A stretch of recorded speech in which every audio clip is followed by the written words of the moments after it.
Especially in this slot, taking over for our Chief Cultural Warrior and our incarnate academic giant that is Dr. Michael Nell feels a little sacrilege actually. I have no songs and no ceremonies to commemorate this occasion, but Crispin and Margaret and Jim have trusted me with the microphone, so I'm going to do my best to be interesting and keep you engaged for the next 40 odd minutes. Thank you very much, guys. I've got a terrible memory and I'm also terrified at the moment. so please forgive me, I have notes and I'm going to refer to them a lot. The theme of my presentation is the living thread, cultural continuity for the next generation. And I've actually just decided to rejig it at the last moment. I pitched a very different presentation some months ago to Margaret and Crispin.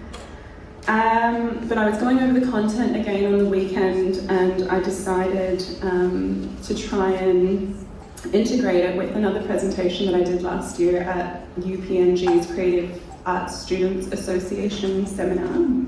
Around innovation in traditional art forms, just because I feel like the topics work quite well together, and I figured that you might also be interested in what I actually shared with the next generation of creative practitioners at that particular event.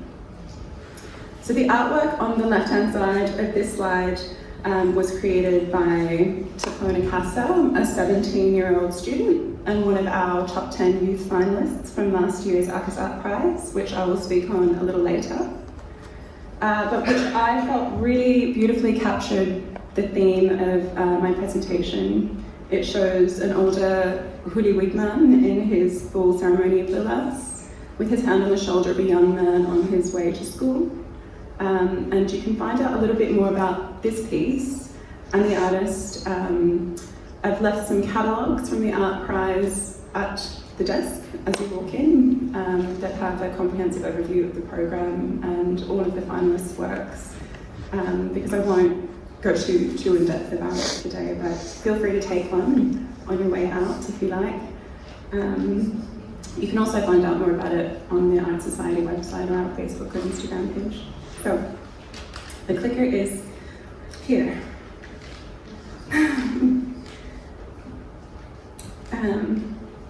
This is me, Lani. I'm not an academic, I'm not a true artist, and I'm not an expert in anything at all.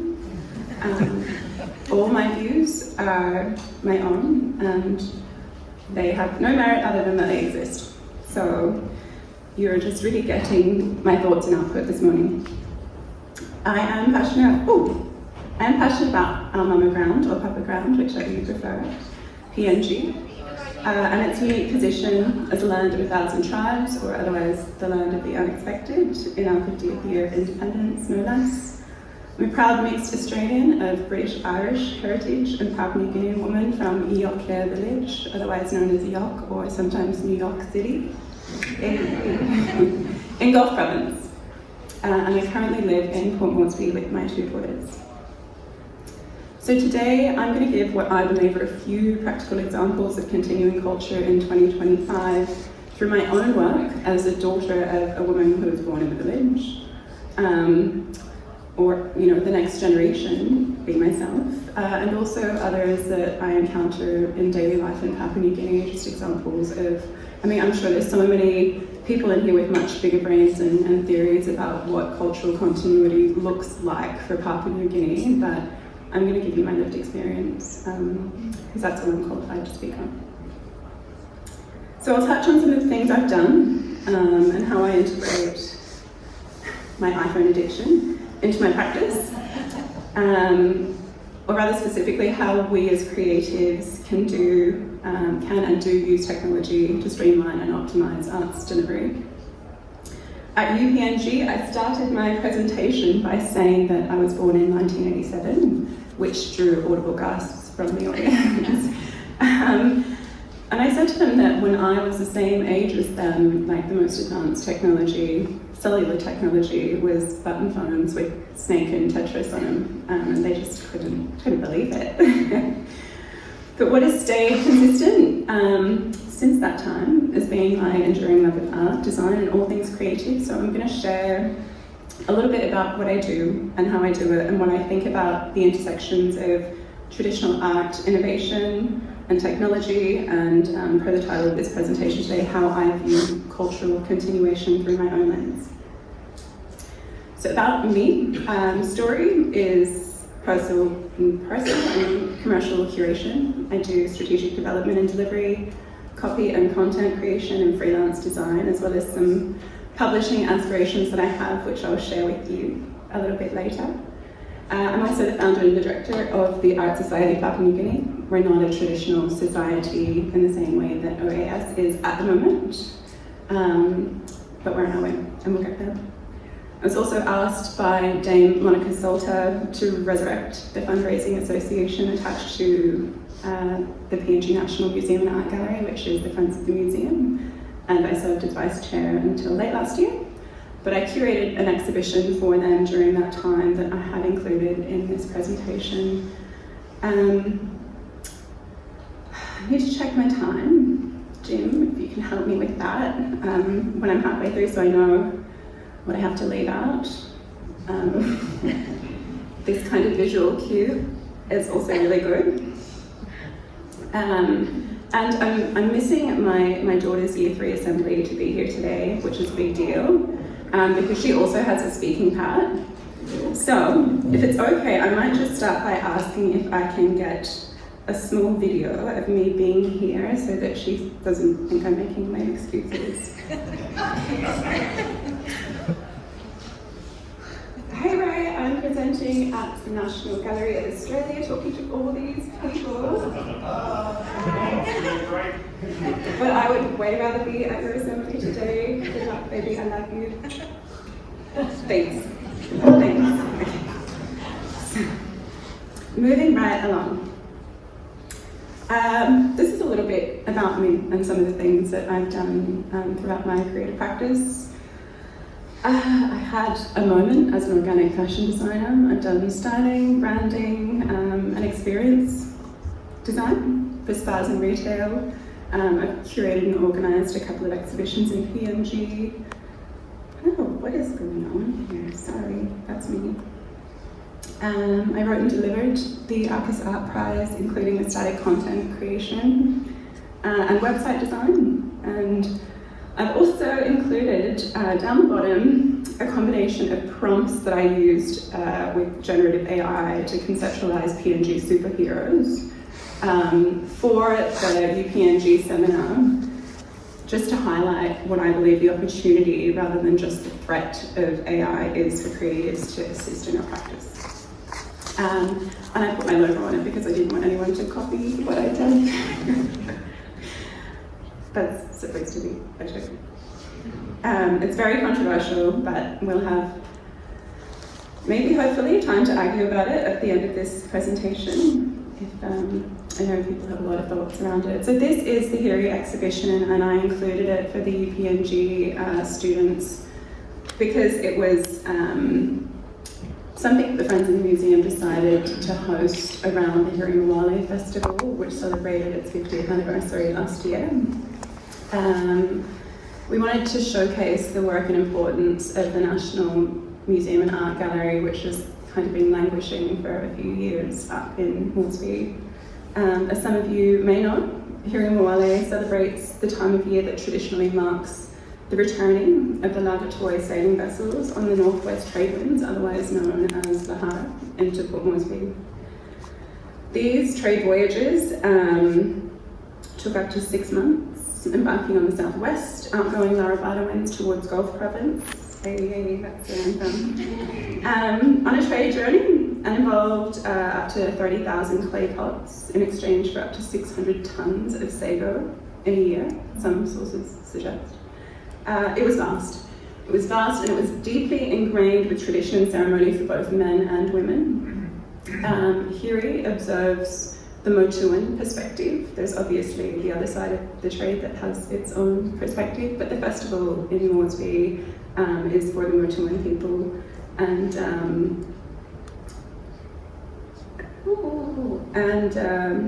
you should look it up because it's very interesting if you're not familiar with the hiri trade. So each year, the festival commemorates the trade with cultural shows and Vinagi races and the Hiri Hananamo Quest, which is an elevated beauty pageant. Each of the clans choose the most compelling, articulate, culturally informed and graceful queen from their village after the young women come of age to represent them in the Hananama Quest, and the eventual winner becomes the official youth advocate for the Motu Koitabouan Assembly, who are the customary landowners on which Port Moresby City sits. And there are other events at festivals too that are really spectacular and significant, but don't necessarily give background or context to the scale and depth of the trade. So coming back to our exhibition, we decided that our intention was just going to give a little bit more of that perspective and information, and then point through to the museum's collection for anybody that was in town for the festival and wanted to attend. It's very difficult to get items out of the museum's collection anyway, so I instead went out to Boira Village, as you can see, to find out about the clay pot making, some of which we've got in the museum, and the traditional reva, which is the tattooing designs from the modern custodians of that clan, the Koki Gubre, and get some permission to share their knowledge. They're otherwise considered like the first clan. Again, feel free to argue with me about it later. So they drew their reva onto pieces of paper with a permanent marker pen for me to use. That's generally like the method which they apply the tattooing today in place of permanent, traditionally applied tattoo. And then I scanned and supersized these drawings and created descriptions through my favorite program, Canva, and they were really popular. People wanted to take photographs with them. I used my 8-year-old daughter's sketch app to create a graphic for the poster artwork, and then also created the project overview that's down the bottom left-hand side after a site visit to our exhibition location, and generated a QR code link through to the membership sign-on page linked to Google Sheets, all from my workstation at home in the top right-hand corner.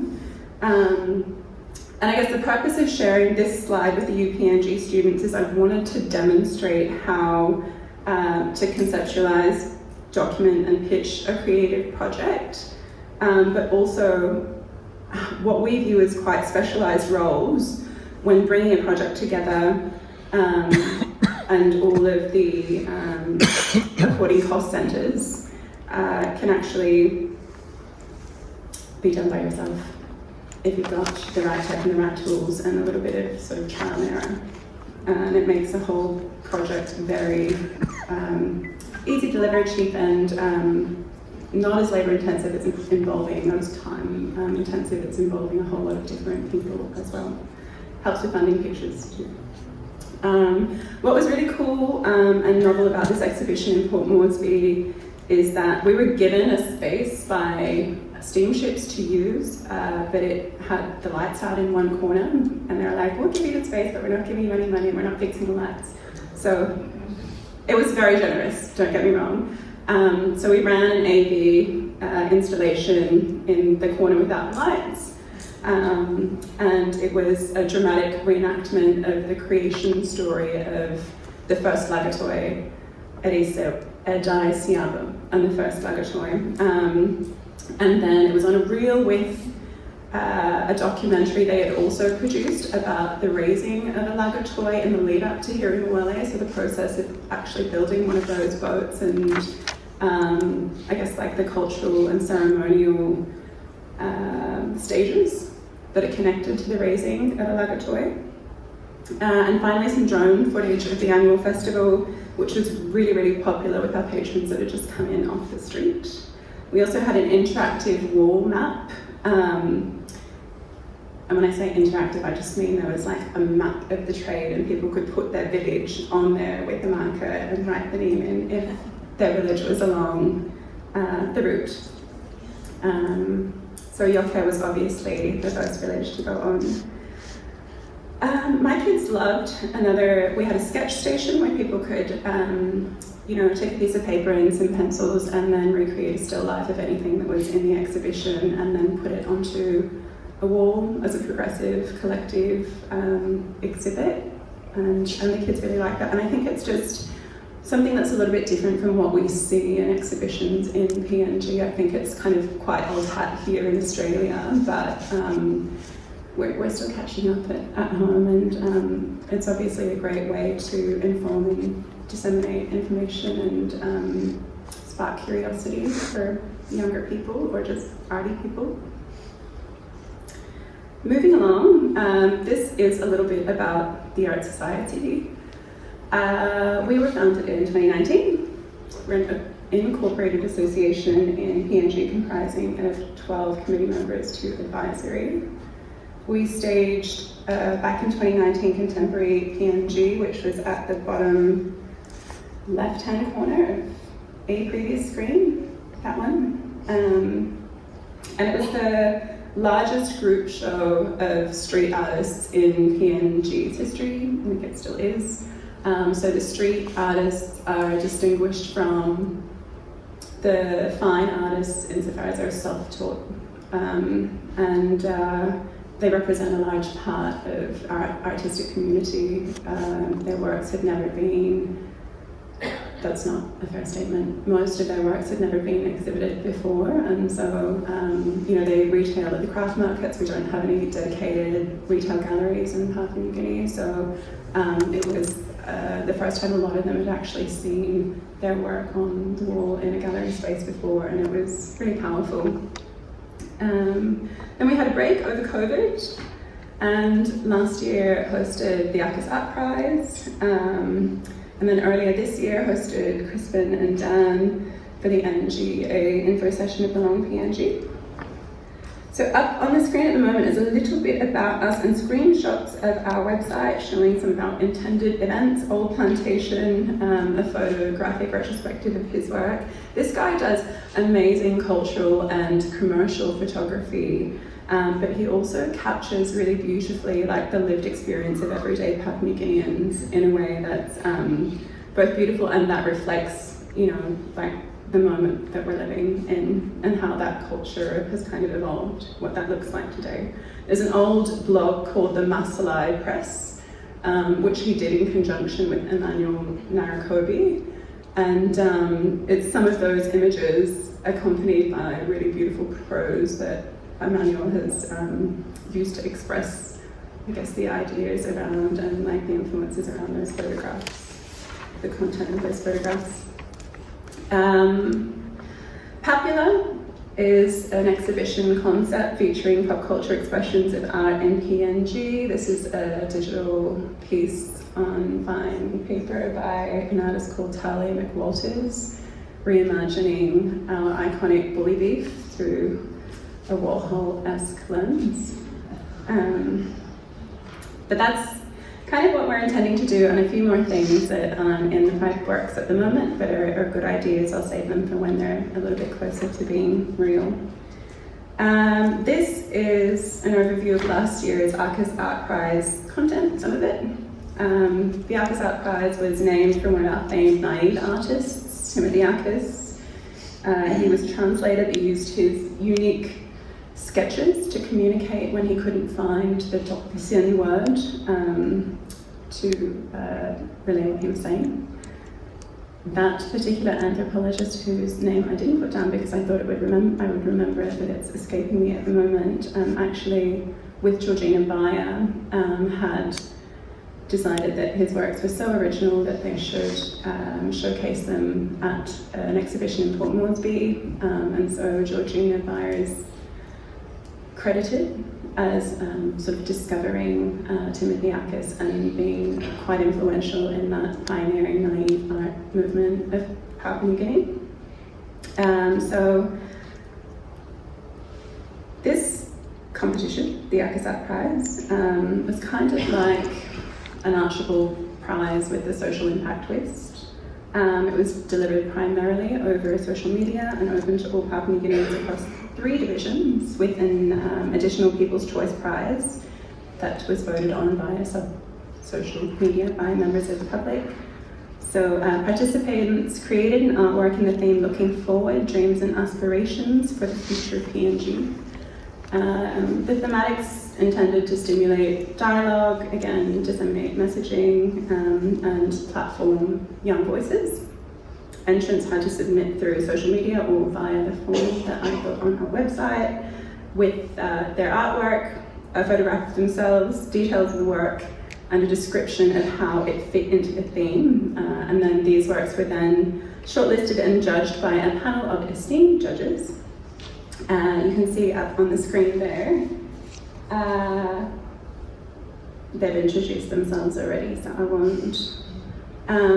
So our amazing sponsors and partners gave cash and in-kind sponsorships that enabled us to, for example, fly the winners in from around Papua New Guinea, host them at the Stanley Hotel and Suites, which is like really fancy, drive them on a tour around Moresby City, and then we celebrated their wins with little trophies at an opening night event at the National Museum and Art Gallery in advance of a 2-month exhibition featuring the top 30 finalists' artworks.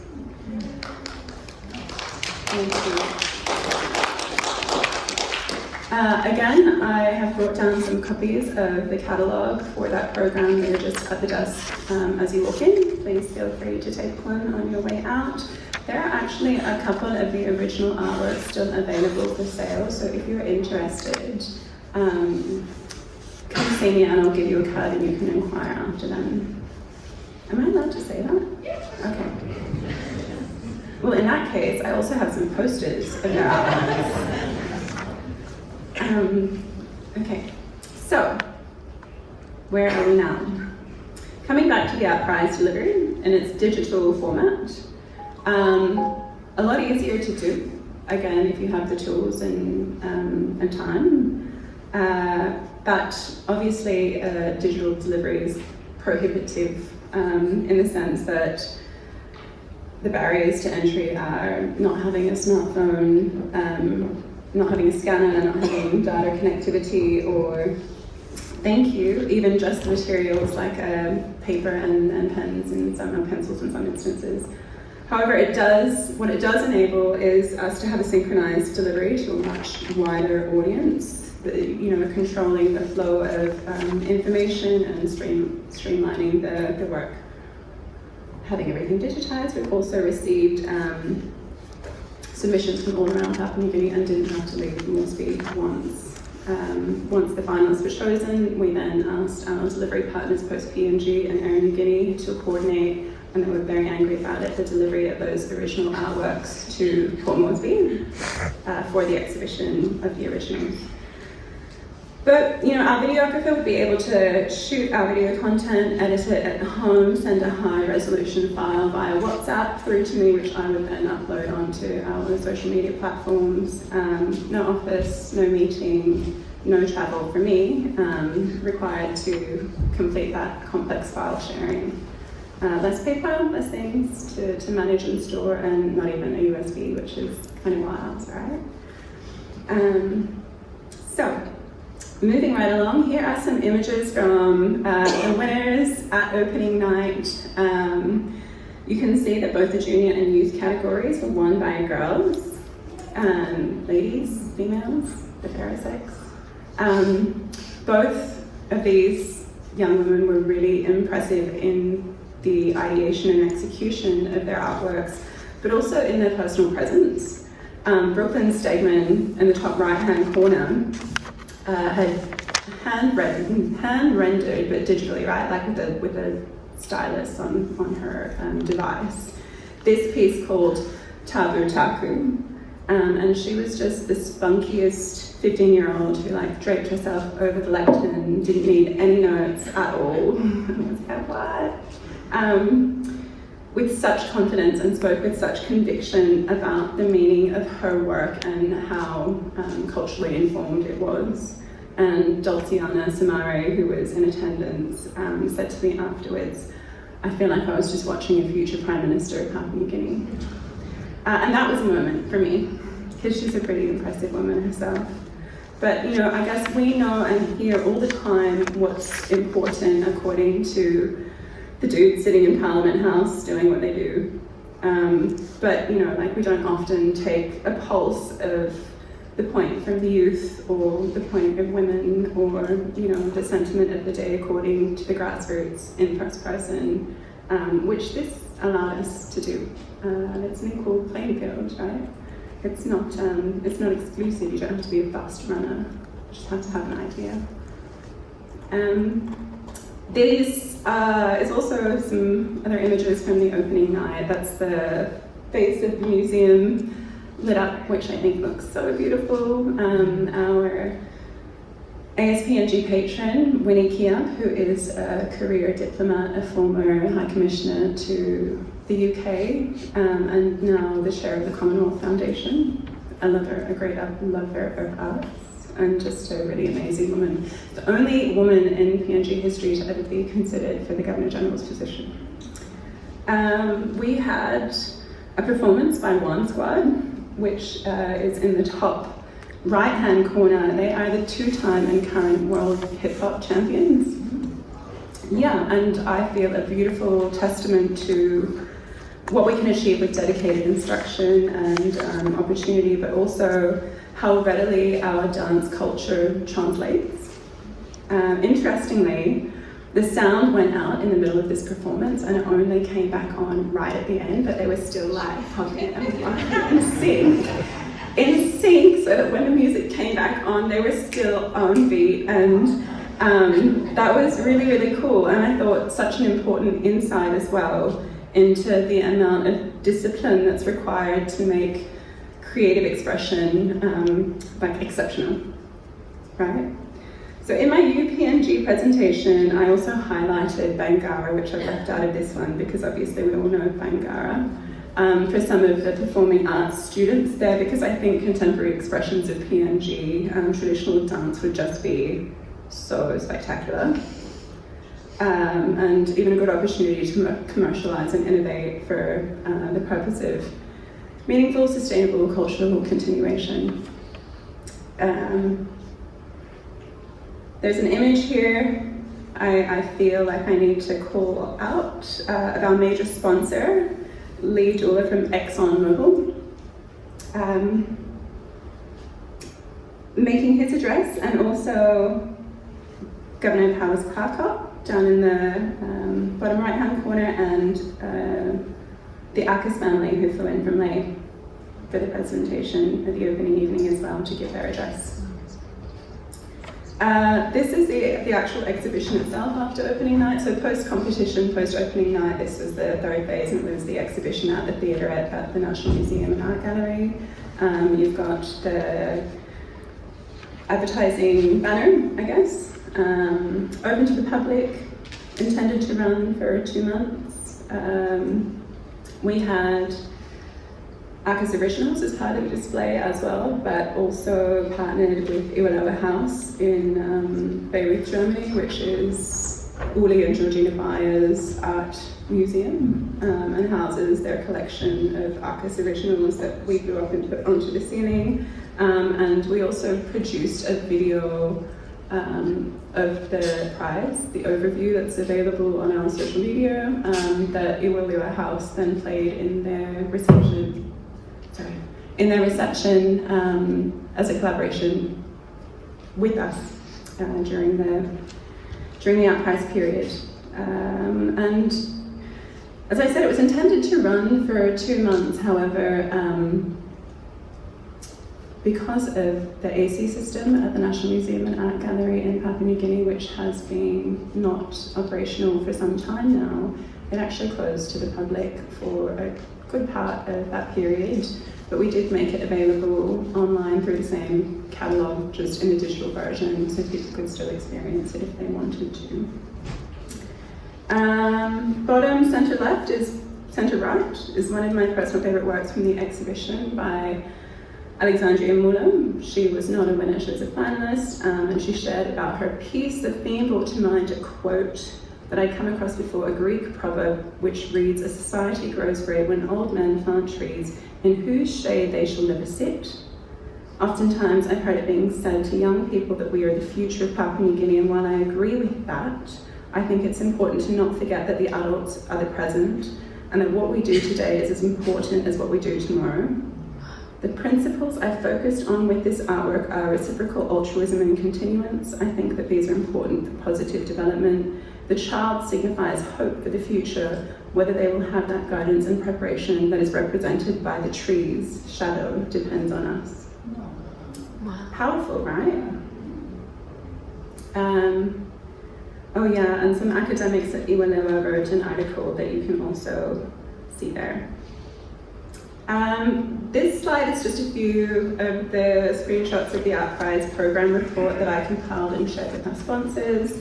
It's not exhaustive, but what it does show here are the objectives, deliverables, partners, impact and metrics, and the fact, importantly, that we now have over 2,000 digitised, catalogued, unique artworks from a cross-section all over Papua New Guinea with complete data sets for the year 2024 around uptake by region, gender, sentiment and provenance as well. What's also important and interesting about a delivery that is digital is that the audience or impact extends so much farther than the people that are creating the artwork. So although we had 2,000 unique submissions, we had over 2.5 million unique content engagements on social media, and then whole schools and whole communities voting and getting engaged for the People's Choice Prize, which was really exciting.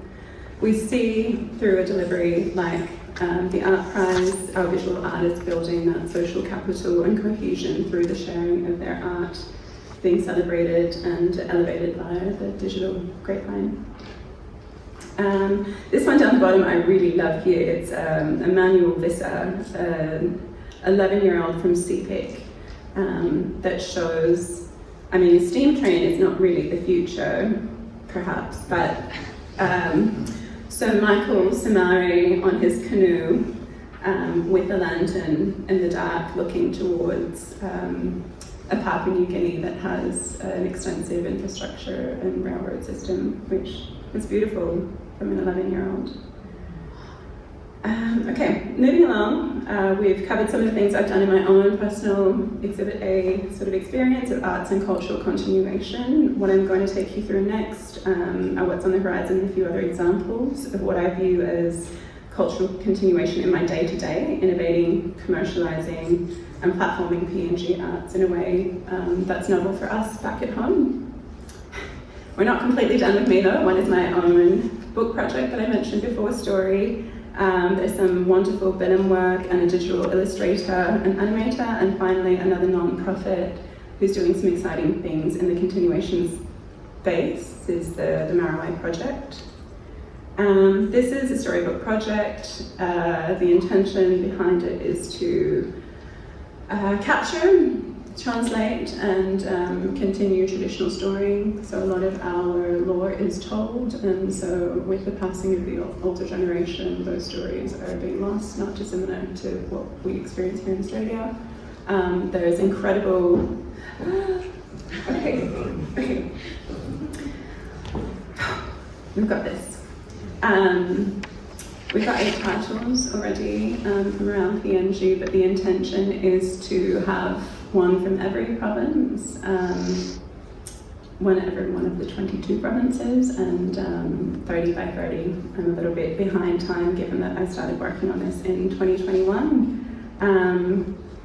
But I feel very grateful to have collaborated with, this image is from Lani Myra's book, Gawi, which is the creation story of the first crocodiles of CPIC. He was an amazing Quoma chief in waiting and spirit house carver who then came to POM and started putting his designs onto canvas.